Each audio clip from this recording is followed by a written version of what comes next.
Сәлеметсіңдер ме балалар? Бүгінгі біздің сабағымыз аспан әлемін зерттеген ұлы көшпенділер. Так как у нас идет продолжение урока, мы начнем с 6-го задания.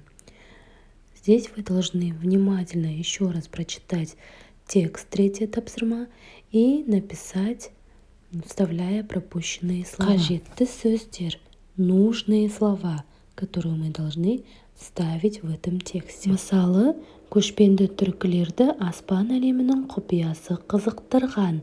Мы вставили слово «қызықтырған».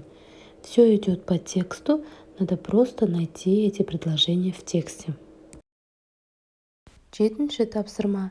Мәтіннен берілген сөздердің синонимдік қатарын тап. Найди в тексте синонимы этих слов.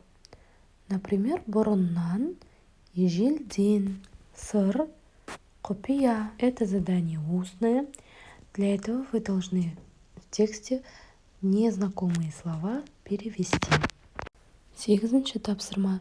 3 нұсқаның ішінен дұрыс жауабын таңдап жаз. В этом задании в скобках у нас написаны 3 варианта.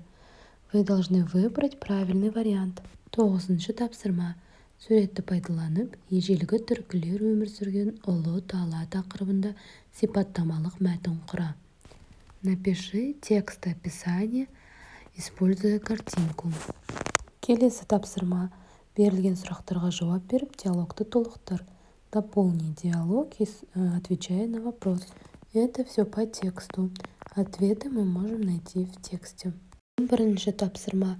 Берілген сұрақтарға жауап жаз. Это задание письменно. 1-ші сұрақ. Сені аспан әлемінің құпиясы қызықтыра ма? Интересуют ли тебя секреты, тайны небесного мира? 2-ші сұрақ. Қандай аспан денелерін білесің? Какие небесные тела ты знаешь? 3-ші сұрақ. Сен қандай жұлдыздардың құпиясын білесің? А какие тайны звезд ты знаешь? 4-ші сұрақ. Жұлдыз жорамалды пайдаланасың ба? Ты используешь знак зодиака? 5-ші сұрақ. Жұлдыз жорамалды қайдан тауып оқисың? А где ты их читаешь? Осымен біздің сабағымыз аяқталды. Келесі сабақта кездескенше сау бол.